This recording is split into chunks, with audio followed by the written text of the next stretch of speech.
You can do plastic surgery, get cosmetic tattoos and, Botox and all of that. And that can help. And that's a control. But once you pass that, that is a big question mark for a lot of people. Mm. And that, I think, is where it really hits home. Let's start this thing, fool.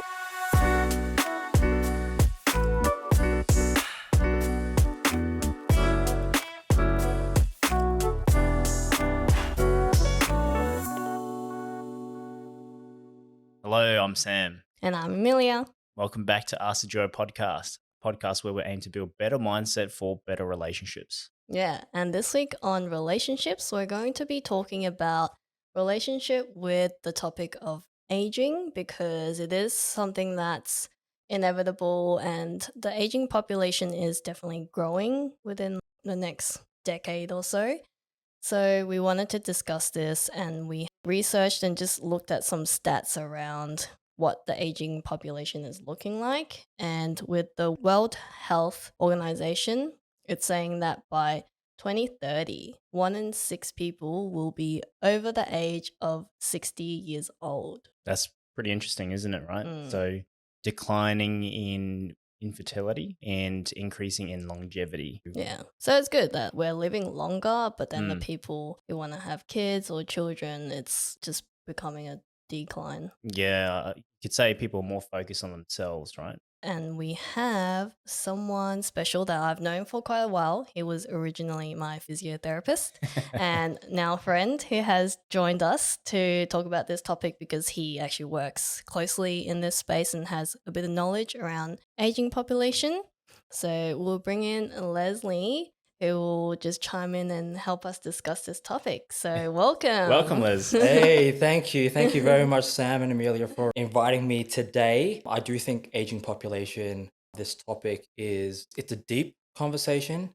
It's a contemporary conversation and one that has a lot of meaning as well.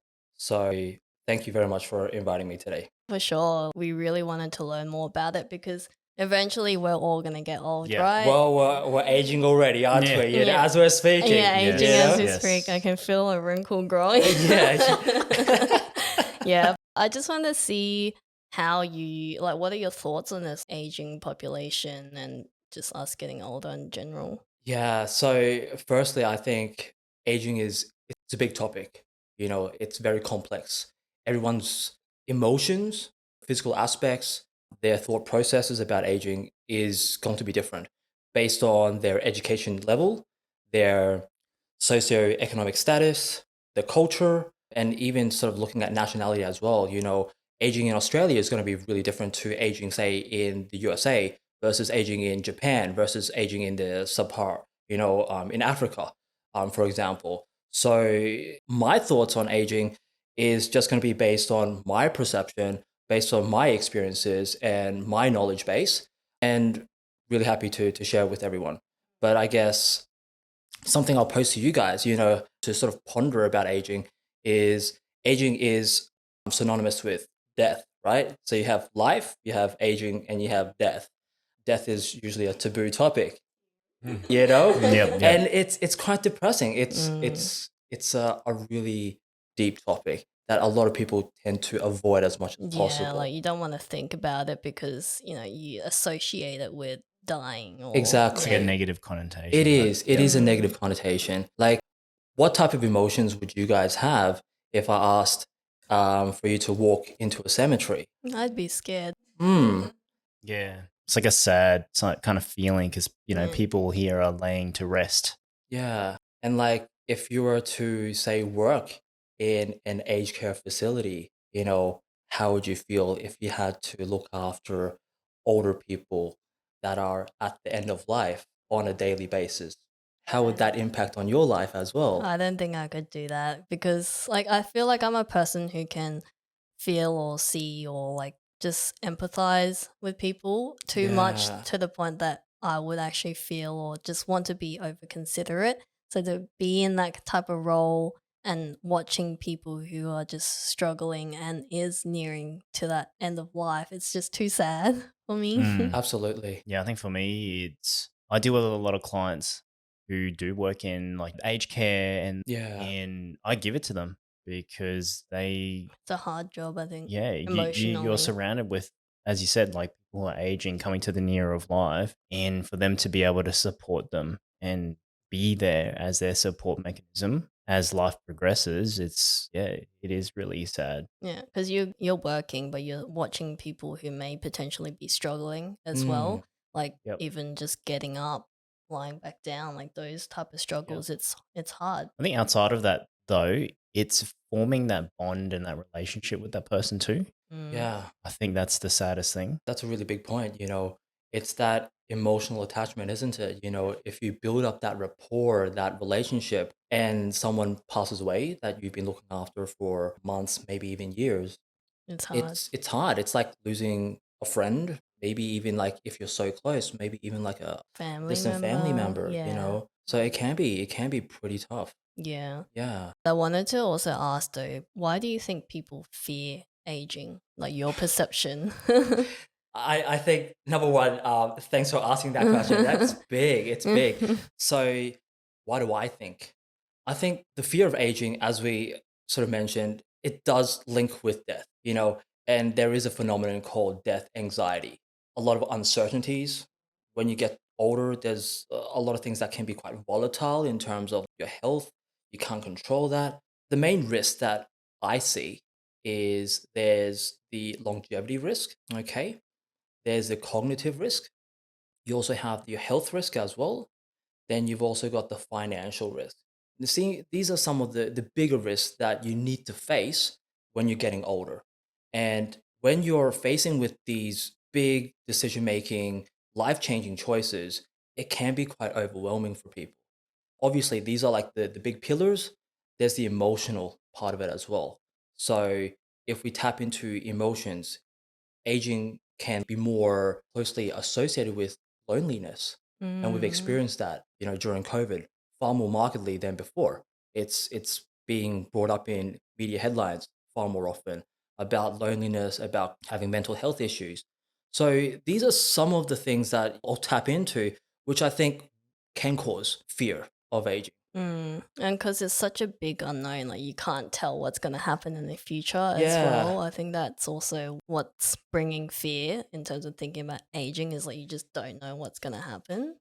Yeah, life is like one big adventure, right? It's a choose your own road sort of adventure book. Yeah. So, as you go through aging, you're going to be losing your cognitive ability, and your ability to make rational choices might not be the same as, say, 10 years down the track when you might have a health issue or when you start to develop some cognitive decline, such as, Alzheimer's. And usually with, I'll say dementia, because that's a more sort of overarching sort of term. If you're looking at dementia, a lot of the times is the small sort of symptoms, the development of your brain sort of atrophying. It actually starts 20 years before you even have the symptoms.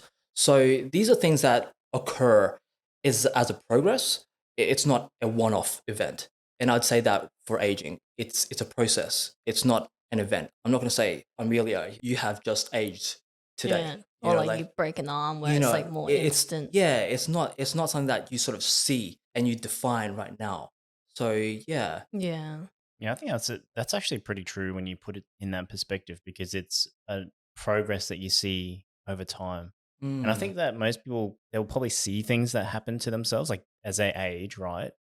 And they don't take it serious or they don't realize it. So they're just like, oh, okay, it's just I'm living my everyday life. This is how it is. Mm. And that one switch when everything happens in one go, that's when they're like, oh, okay, this is what's happened to me now. Well, I feel like people brush it off by saying, "Oh, I'm just getting too old for this," or "I'm too old now." And that's in a way to me why I don't like that saying is because you're just brushing it off and kind of giving an excuse that you're getting old, so you don't want to deal with it. Like you don't want to work on your health, or you don't want to go mm, for a run or whatever it may be. And that's why I don't like that term because, like, yeah, everyone's gonna get old, but you shouldn't just leave it and be like, "That is the reason why I'm not gonna go work on yeah. myself." Totally. With that, it's not taking responsibility, right? For your own self. And you're sort of putting it off because it's not urgent. Do you know what I mean? So what I'd say is the choices that we make today are going to echo into the future. that's going to be the final product. Like every choice that we make today is going to influence the final outcome for 40 years, 50 years down the track, you Yeah. know? So what type of choices are we making? Like behavior wise, mindset wise, right? Do we have to be always positive? I think being positive all the time can be pretty, Not everything is you know, always gonna be it's an effort, right? You need a lot of energy to be upbeat and positive all the time. And that's not something that we're asking for, but more so, okay, can we change our behavior today? And say, looking at diet, if your diet is poor or needs to be checked up, then maybe making an appointment with a dietitian or your medical professional to just start that journey, take that first step. If you're not exercising, being more proactive, I think, is a great way to take that first step. And it really is just initiating that first step. Afterwards, it's just more finesse. yeah. It becomes easier. Yeah, I was going to dial it back a little bit because you mentioned all these things, but people, well, think the social aspect, people still have that negative connotation with aging, though. Why do you think that happens? And is there something that we can change with that? Mm. So it's called ageism. So the fear of aging or trying to shun aging away. Like right now in our modern day society, you don't really see too many aged people because they're either in a retirement village or they're in an aged care facility. We don't see too many. The only old people that we would see in a day-to-day basis would be those who are a bit more independent and are going to do their grocery shopping, right? I think one of the things, if we're looking at why we sort of fear about aging, is more so something that is most common is the aesthetic. You look, your appearance, that scares a lot of people. Yeah. And with the few generations that gone through since World War II, is the economy has done really well. Particularly if you're looking at America, they've done really really well. Property prices have boomed, stock prices have boomed. Everyone's wealth has been really, really good. The life satisfaction has been absolutely amazing. So when you're looking at that, people have a sense of control. They're taking holidays, they're eating out, they're having the time of their lives. They have that control. But when it comes to aging, that's something that is an unknown that they can't really control. You can do plastic surgery, get cosmetic tattoos and, Botox and all of that, and that can help, and that's a control. But once you pass that, that is a big question mark for a lot of people. Mm. And that, I think, is where it really hits home. You look old, you're starting to feel old. And that's where these two things, how you feel, like what you think mentally, there's a gap between how you're actually physically feeling. Because I think if I'm relating back to myself, we're in our 30s now, but I generally feel quite healthy. Like I feel like I can move well, and we exercise a lot, but I definitely, when I do a lot of intense workouts, I do feel that you just struggle a bit more than you would Yeah. in Yeah. terms of energy when it was, 5 years ago. Like you can feel that, but generally, if I'm walking around day to day, I still feel like I'm in my 20s. So you can Right. feel that I used gap. to be able to do cartwheels. I can't do them anymore. Gotta show us after this. Yeah, I was going to say the same thing because that's what I realized is, yeah, we're in the 30s. If you look at it from 10 years ago, recovery, your metabolism, Mm. you know what I mean? Yeah, besides the physical appearance has changed. I think like when you feel those things that aren't what it used to be, that kind of makes you feel like, oh, shit, I'm getting There's like older. a bit of a lag between your Yeah. perception as Yeah. opposed to the For reality. sure, for sure. And we all have this perception that where we're at our prime, we're all superhumans Mm. up until it's Something something happens. happens, Yeah. right? Yeah. And that vision shatters right in front of you. And that's where that your self-esteem and your confidence just breaks apart. There's no foundation anymore. You can't live in denial with this illusion that you're still, really young and everything's still going to be the same for forever. Mm. We tend to think like that. We tend to think when we are having good times that it's going to last forever. and Yeah. and that's a present bias. Like we're biased to what we feel, what we can achieve right now. And that I think is, it comes back to that gap. What we perceive, what the illusion, or what that our imagination is happening in our head with what's really happening with our body which is you declining day to day. Yeah, and I think that's like where people think this fear starts is because then they stop at that point where they're like, okay, I've realized that my body isn't as active or doesn't move as well as it used to. And then they're like, oh, it's because I'm getting old. But then they don't, like, I feel like people can actually take an extra step after that. And like, how can I make myself still maintain my healthiness, or how do I maintain myself to be able to still move as Mm, best as I can in the body now? But people are just like, nah, I'm old. And it just stops there. yep. Whereas I feel like people can take that extra step Mm-hmm. and just Mm-hmm. do a bit more. Yep. I think with that, it does require a lot of encouragement. It does take a lot of courage to take that step for some people. And again, everyone's a bit different, right? Some people might be brought up in a family where they don't have a lot of support. They don't have encouragement from their family, their friends, their teachers. That's one aspect, their self-esteem issue. So when they are faced with aging, they just take it because that's what they've always done. No one's there to help them. They just accept it.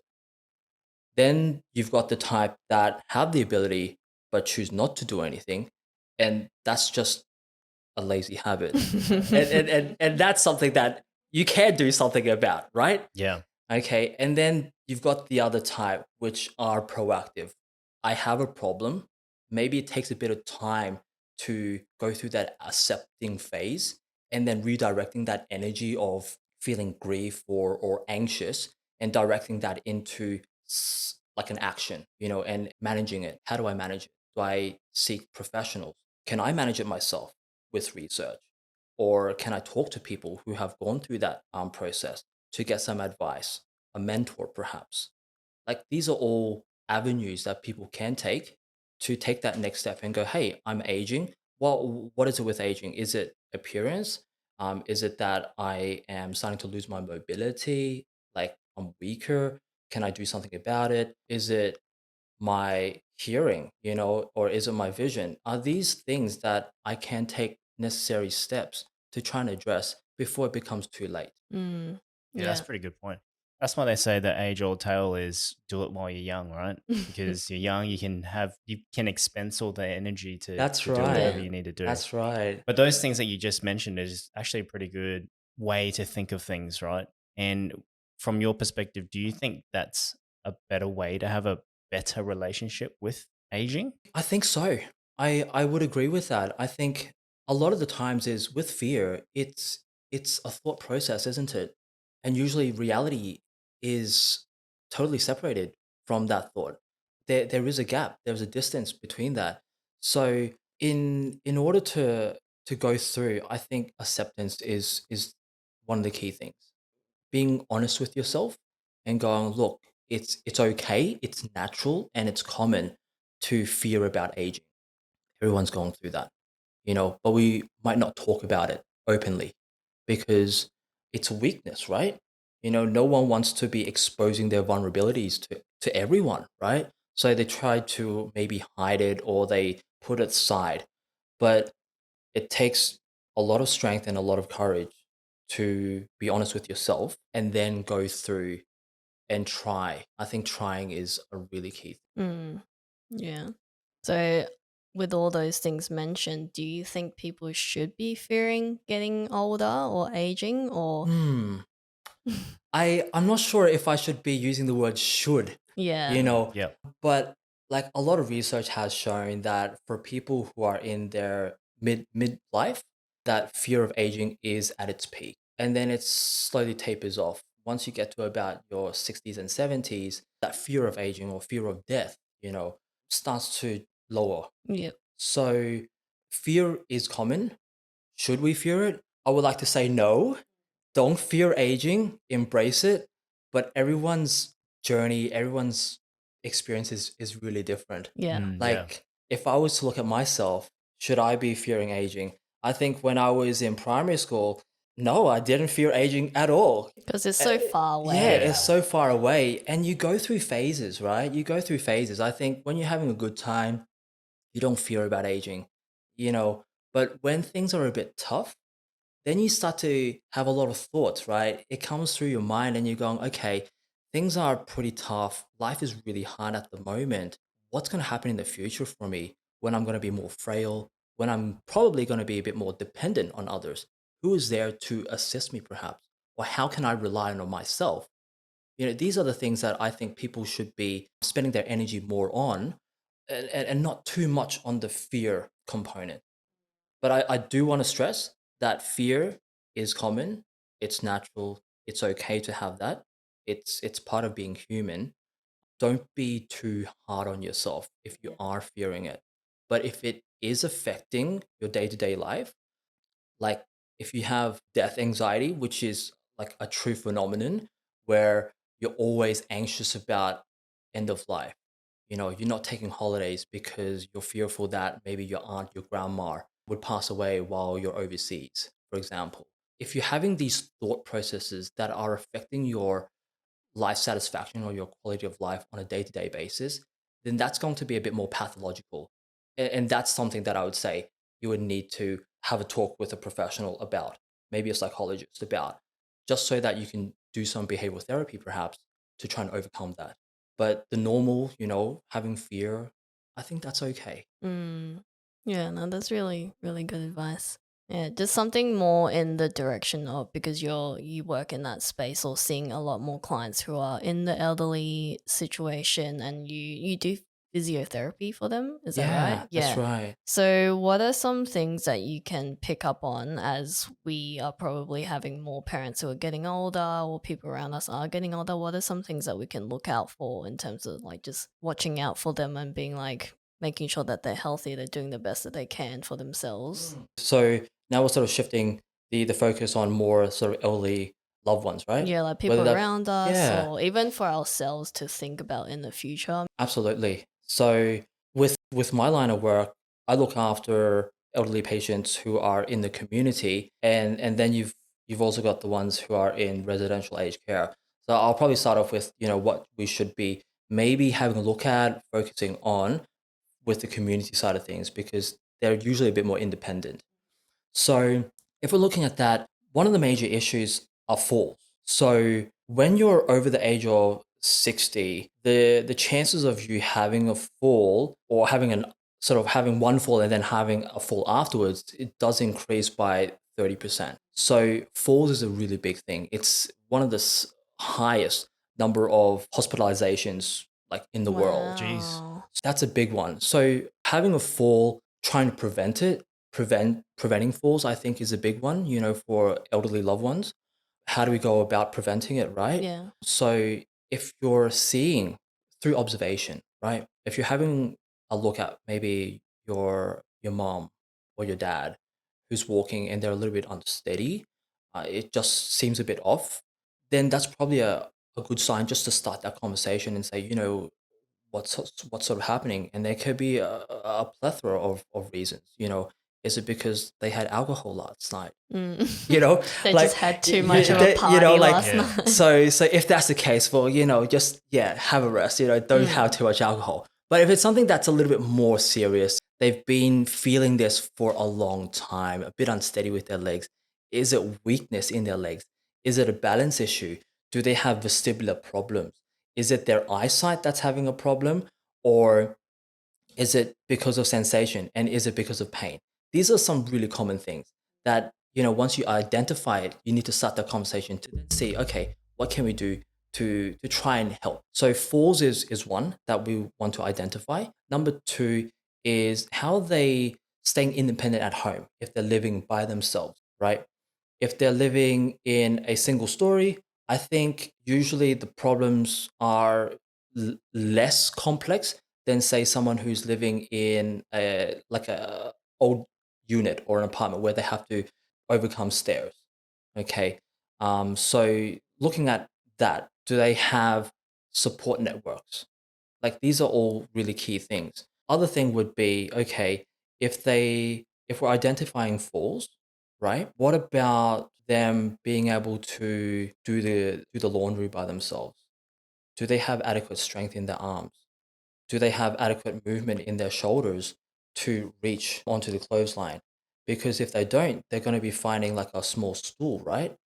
And with the stool, it can be a bit unsteady, which can then lead to a fall. or if they're not, if it's not tall enough, they have like a lack of range of motion in their shoulder, it causes pain. That could also be an issue as well. So these are just some really common things I think we should be just having a look at. That's coming from the physical part. Just like seeing how they're moving in their daily task and if they're struggling with anything. Yeah, I think having that conversation just to say, just asking them how things are going, are there any challenges? And if they open up, then we can explore that a little bit more. Hmm. I think you've got to really change your mindset with being more attentive to seeing your parents in terms of how they move and whatnot, because then you can ask the question. If you're looking at behavior, right, it does come down to a bit of behavior. If there's someone who is really quite open and they're talking all the time, or they're quite active, and then you start to see a decline in them sitting more, being more sedentary, and they're less sort of vocal about expressing themselves, then that could be a sign that there's something going on. Whether is it because of pain is a common thing that people tend to shut off from everyone, because it's a very personal, subjective experience. No one understands how much pain they're going through. I might say that I have a 10 out of 10 pain. Once I might cut my finger, I got to tell the whole world, right? But someone might have had a hammer, fall onto their toe, and they would say that that's only a 1 out of 10 for pain. So everyone's a little bit different as to how they gauge pain. But changing behavior is a very, very common one. And if they say they're sitting more, is it because they're scared of falling? Have they already had a fall that they haven't told anyone? And now they're moving less? They're drinking less because they don't want to go to the bathroom because they're scared of having another fall? Or is it because they have low back pain or sciatica or pins and needles in their legs, because and which is causing them to not take that chance? Yeah. So we did touch on like how to work around getting anxious for yourself aging, but how do you get around the anxiousness that you would feel for people around you, like friends and family aging? That's a big question. How do we get around the anxiety of aging, right? Yeah, but like for the people around us. I think starting conversations with people that you trust is a good start. I think it's an easy way to start talking about it. And Mm, when you start talking about it, there's a level of confidence in yourself that you can build from that, because people relate to it. Your own sphere of influence. If you start talking about it, perhaps they'll be like, "Hey, I experienced that as well." And then you have this connection. So you belong to a group that we all feel aging. So it's normal. It's not just you now, mm, it's a whole group of people that feels the same thing. And so when you belong to a group that is aging, which is pretty much like the whole society, right? Mm. But within your friends, there's a level of reassurance that you're not alone and that it is okay, that it is normal. And then from there, when you start talking about things, you're debriefing about your experiences, your emotions, the memories, maybe even trauma, and you're allowing the emotions to get out of your body, get out of the system. And then once you've bypassed the emotional side of things, which is usually where the fear comes from, then you can start looking at ways, practical ways, together, exercise together. Let's do a walk together instead of just sitting down and having a coffee as a catch up. Let's go for a walk. would that apply as well for if you're anxious about, say, your mum's getting older and you're feeling anxious, you knowing that she's getting older? Is Mm. that something similar that you could apply to as well, or? I think it's a bit different. And the reason why I say that is if I ask you guys, right, if you had to give advice to someone that is not related to you, would you feel comfortable in doing that versus giving advice to, say, your father or your mother and telling them not to do something? Would they listen to you? It's a bit different, right? I would be okay to give advice. Yeah, like Yeah. I'd still give advice, but it's less of a you should do this, you should do that. It's just like, Yeah, it's have you be thought open about to this? Yeah, Just being considerate. absolutely. I think everyone's approach is a bit different. My approach is a bit more Physiotherapist it, touch. just a tad, just a tad. It comes across like, I think for me, because I've seen so many falls, or I've seen so many incidents that arise from small things that build up. I see the urgency of the matter, and I would like to get it treated with priority, pretty much immediately, sort of thing. Like, obviously, it's not ideal, because everyone's got their own pattern, their own way of thinking. My mom can be a little bit headstrong. I'm a little bit headstrong as well, and so that can be a bit of a clash, right? So it doesn't work out that way. Yeah. But when you start to demonstrate, then it becomes a bit easier. When we do it together, it becomes a bit easier. Like going for a walk together. Yeah. So coming back to your question, how would you deal with it? I think it depends on the person that you're trying to give advice or assistance to. And it also depends on how close your relationship is. It depends on how they take things. So you need to know that person. Do they like to take things, as an instruction? Is it instructive? Or are they a bit more defensive? If that is the case, maybe you need to take a bit more time, be a bit more indirect in your approach as well. So everyone's protective state is a bit different. Yeah. And I So think just being there for them is the best you could really do as well. Just being there, hang out with them, going out just to at least just seeing them, making sure that they are okay. It's more relatable that way. I feel like this kind of applies to me because I'm in finance, right? So I provide advice to people in all stages of life when it comes to money. So similar to you in the fact that you see different people in different stages and you go, "Hey, you're doing this differently to what I would normally do it." And exactly what you say, you've got to gauge the person because people perceive messages differently, they communicate differently, so they're going to react in a different way. I'm the kind of person that's very direct. So if I see something, I'm like, I've got to tell you straight up, this is what it is. But some people can't take it that way. So you've got to be really gentle and apply how you communicate to them in a way where they will respect it, but understand what's going on. So I think there's that Yeah. fine line, right? Yeah, you're absolutely right. You need to read the room, right? Mm. You need to read the room to see if your approach is going to be tailored to that particular person. Like you go see them too much and like, why are you always in my space? Yeah, Like get out of here. exactly. I think that question, I'm definitely stumped. Yeah, Yeah. it's hard. I think it's Mm. really hard. But I'd That's why we say ask these the questions. but I think the companionship, I think that's Mm. an awesome start. I love that. I think companionship is a big one. When you're going through this journey of aging, everyone's experiences is different, but having someone that you can trust, having someone that you can confide in. Yeah, and I think it also ties in because you did say that like aging is also fear of being lonely, so that kind of eliminates a bit of that loneliness too, and reduces the stress because you know that you've got someone there, like your daughter, your son, or Yeah, exactly. And just looking back to what Sam was talking about, with a rapidly aging population across the globe, you've got low fertility and you've got a higher longevity rate.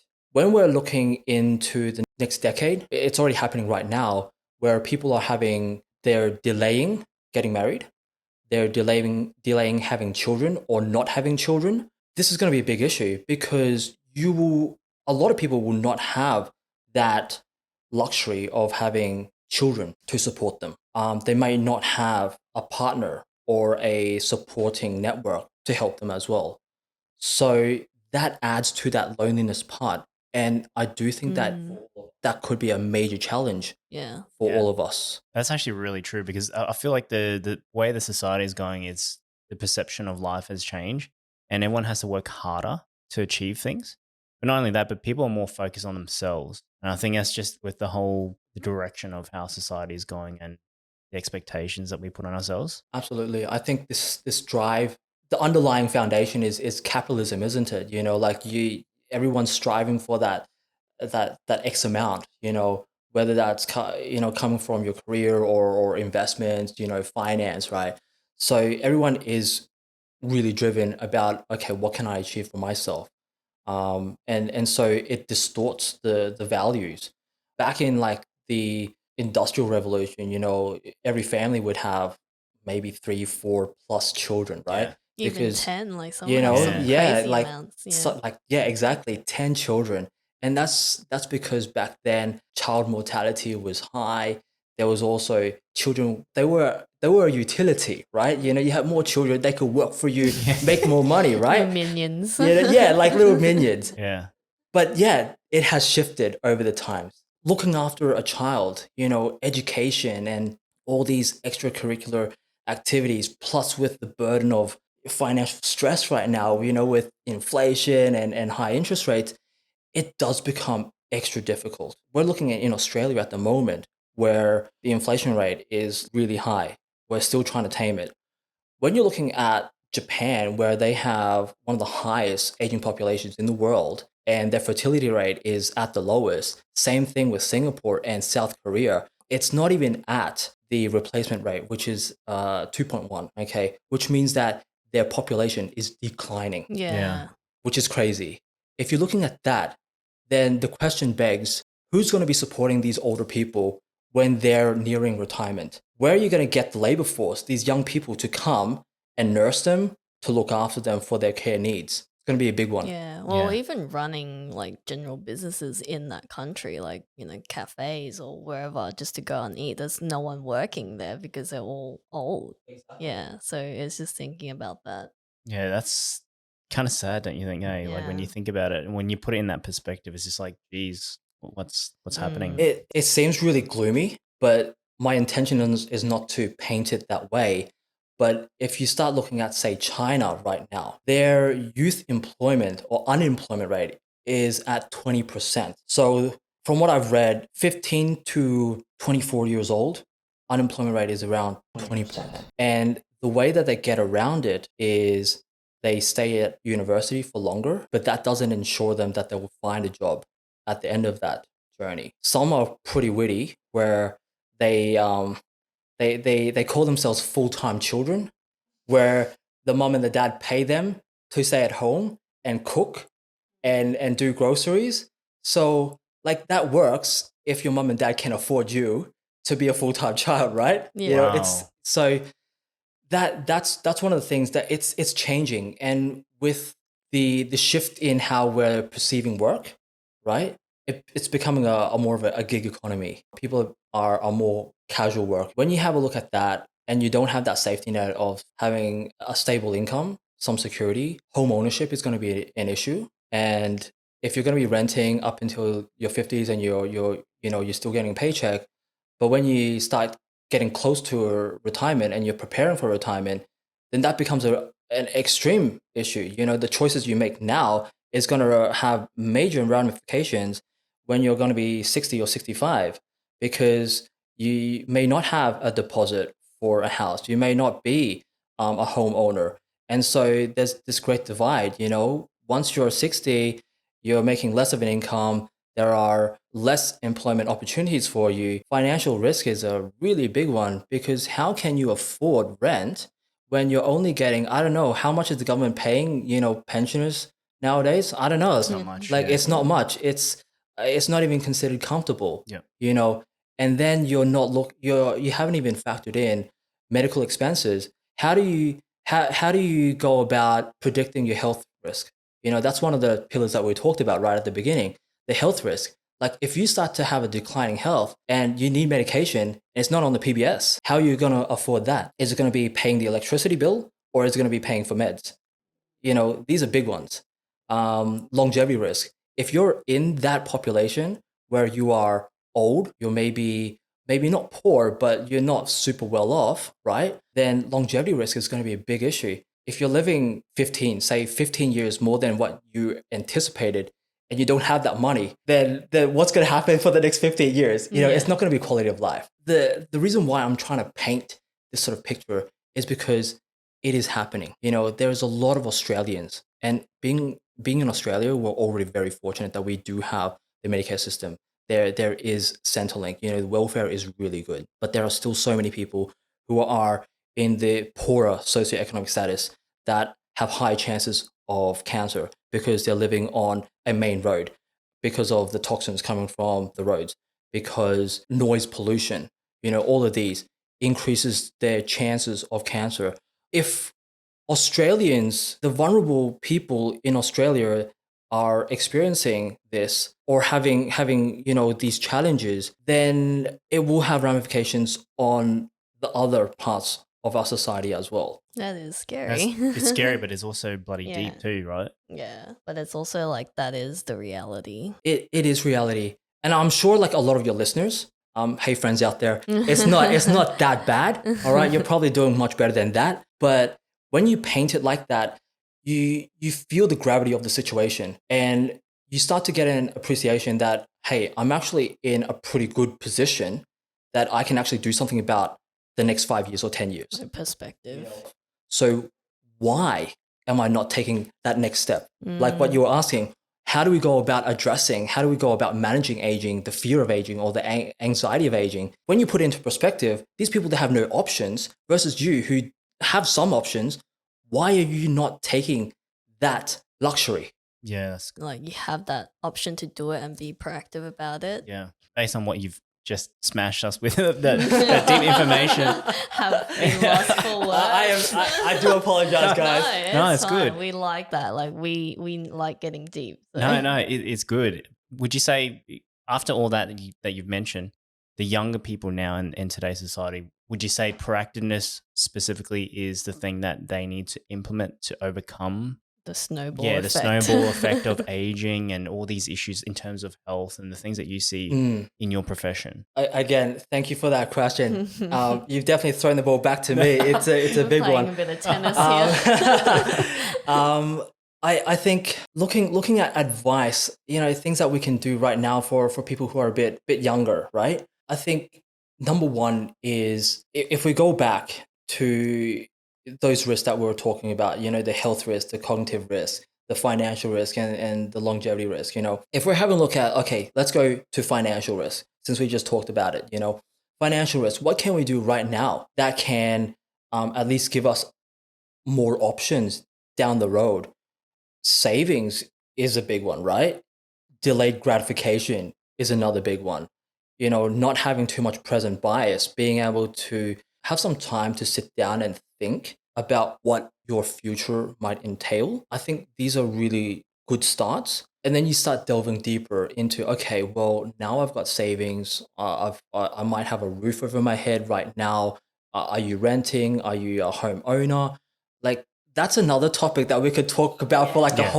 a whole day, Yeah. But looking at health, that you've got the physical health, you've got the mental health, and then I do think that spiritually, having that spiritual awareness is also something that's quite key.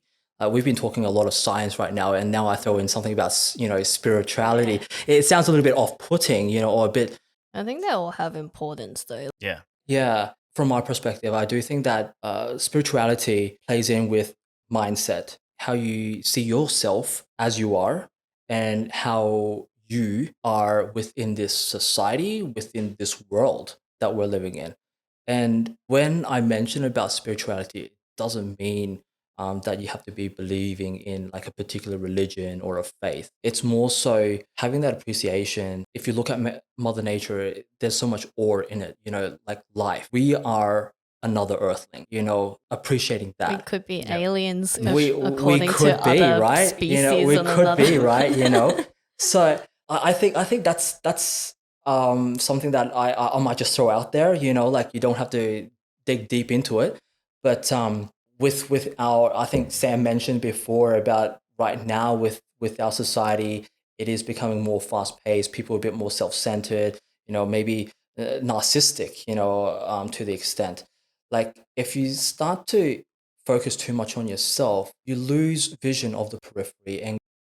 And I think the spirituality allows you to broaden that periphery and go, hey, I'm not the center of the universe. Just humbles you a I'm little not I'm more. not that important, really. Obviously, everyone would like to think like that, right? But when you start to just appreciate that a little bit, you do become a bit more humble. The way you talk becomes a bit more modest. Yeah. There's humility there, there's respect there.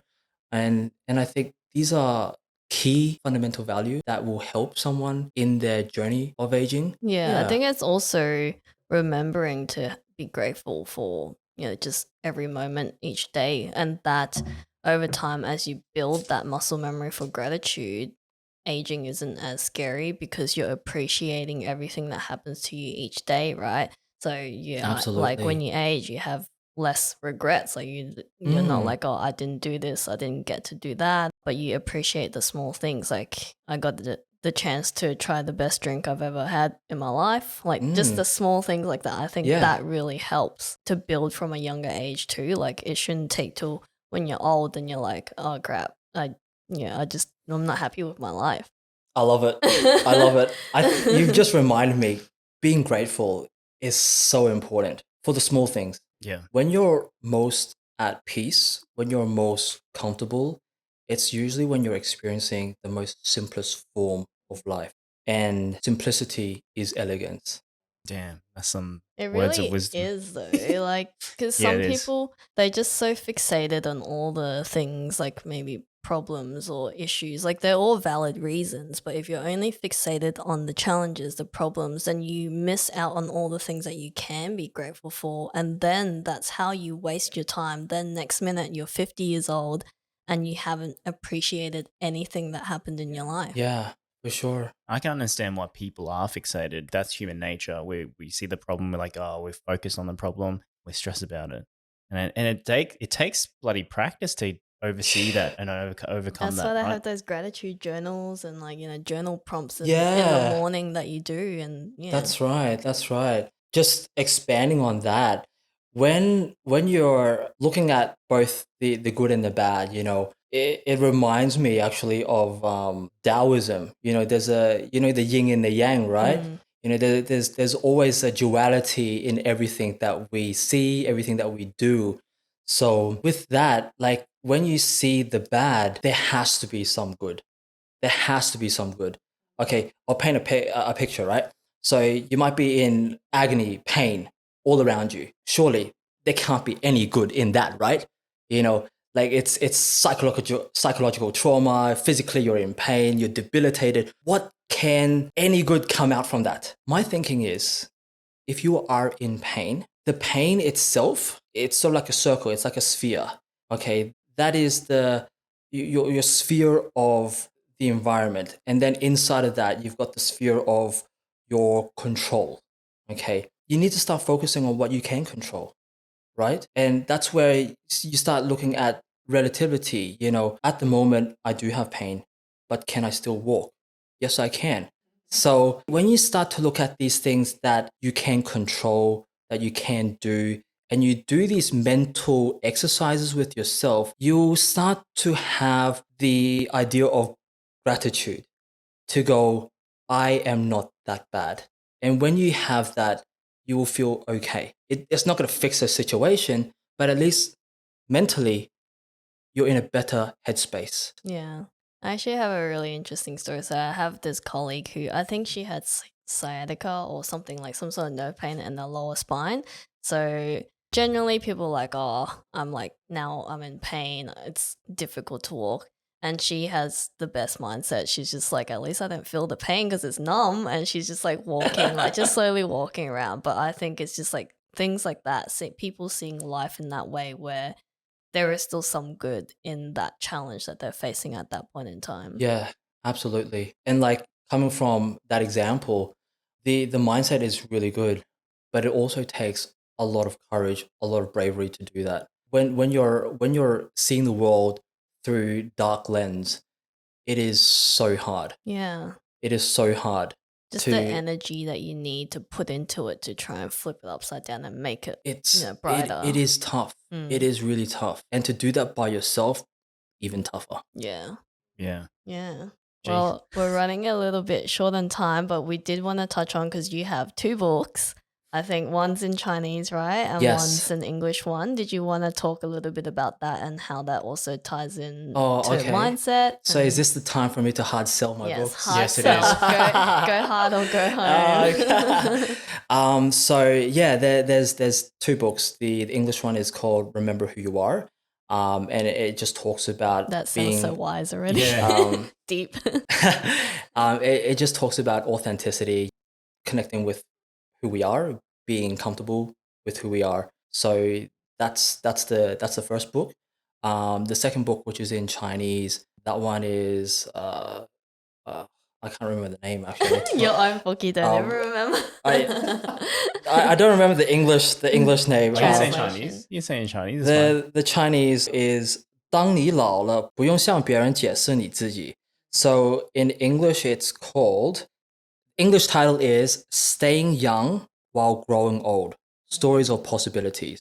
So that's the Chinese book. And that particularly connects with what we're talking today about aging. About we are aging, but there are still possibilities out there. You still have a choice. Damn. No, I love that. Yeah, that's That's good. really, really good. Yeah. And where can they find these two novels? Oh, yes. Novels, storybooks, read it for your kids as they're going to sleep. So English book is the Amazon and also Booktopia. And for the Chinese one, that one you can get it from Google Play, I think. That's cool. Yeah. And what inspired you to write those two books? So a bit of a personal story. So the first book was published in 2018, and a few years before that, I was going through a pretty difficult time. It was pretty dark for me as well, and so the only outlet was to write. Writing was my way of expressing myself, and also, Therapy, I guess, yeah, it was very therapeutic. I was sort of myself with my thoughts, allowing the thoughts to float through. And just help other people in a similar Yeah, so situation. yeah, initially the writing was just something private, and then it sort of I started to write more, and I came across a quote which said, if you're healing and you find the treatment to your scars, then pass that on to other people. And I thought, oh, maybe sounds like a really awesome idea, and yeah, I just went with it. And I think the best part about it is the youngest reader that I know of is 9 years old who has read the book, Whoa. 9 years old. and the oldest is 96. Wow. That's awesome. One of my friends, sort of in the aged care, glaucoma, she can't really read, it's fuzzy, so she gets her neighbor who's like 91 to read it to her. And I thought it was so sweet. And Yeah. that was like an epiphany, so yeah. That's awesome. Yeah. Just the stories and like the experiences that you hear about that comes from your book. That's really cool. Yeah, there you go. There you go. Thanks for that opportunity to hard No, sell. that's all right. Any new books or new writings in the works? You know what? I don't know. I don't know. Perhaps. Yeah. That's really cool. Yeah, well, we'll finish it off with just 3 tips of people who are going through this phase, either people around them or themselves. What are some tips to give and share? The first one I think is to have self-compassion. Number 2 is stay healthy. Number 3, stay curious, my friend. Stay curious. Why stay curious? So staying curious keeps your mind active. You learn better. You're more involved in what's happening around you. And by learning, you're growing. And when you're growing, you can see that aging is not a passive event. It's an active process. Yeah. I think it's good because if you're curious, you're always learning. And also, like, from that, you just learn from other people or you kind of like connect with other people, which just, and like, it's all like a cycle. It goes back into like gratitude and enjoying all the small things and things like that. It's all like interconnected. That's right. And that's the mindset, right? Yeah. Yeah. all The about mindset. mindset. That's know? true, eh? Yeah. Before we leave, any plugs that you want to Yeah. share? I know you don't really use socials, but any websites or like, because you have Well- your own physiotherapy Yeah. business. Yes. So the Allied Health, our company is HYZ Allied Health, and we provide a lot of allied health services to those who are elderly in our community. I tend to say it's the Uber of allied health. So Yeah. you So know, you're mobile, you go to yeah, the- we're totally mobile. That's awesome. Well, with that, we've ran out of time. Thank you for joining us, Les. Thank you, Sam. Thank you, Amelia. I've talked a lot. No, it's No. good. Like it's been really, really good. Like It's just been great, learned yeah. so much just from this conversation. Appreciate it. I love these deep, meaningful, and contemporary sort of conversations that I think will add value. Yeah, definitely will add value. Well, Yeah. thank you so much for coming. Thank you. And with that, let us know in the comments if this has really added some value to you guys when it comes to aging. So I think it is definitely a deep conversation that everyone should be looking into and having. Well, it's just like having a think about it. Yeah. Don't try and avoid it. It's not as scary as you might think it is, and just be grateful for all the little things in life. Yeah. That's it for today. Thank you and bye. Peace.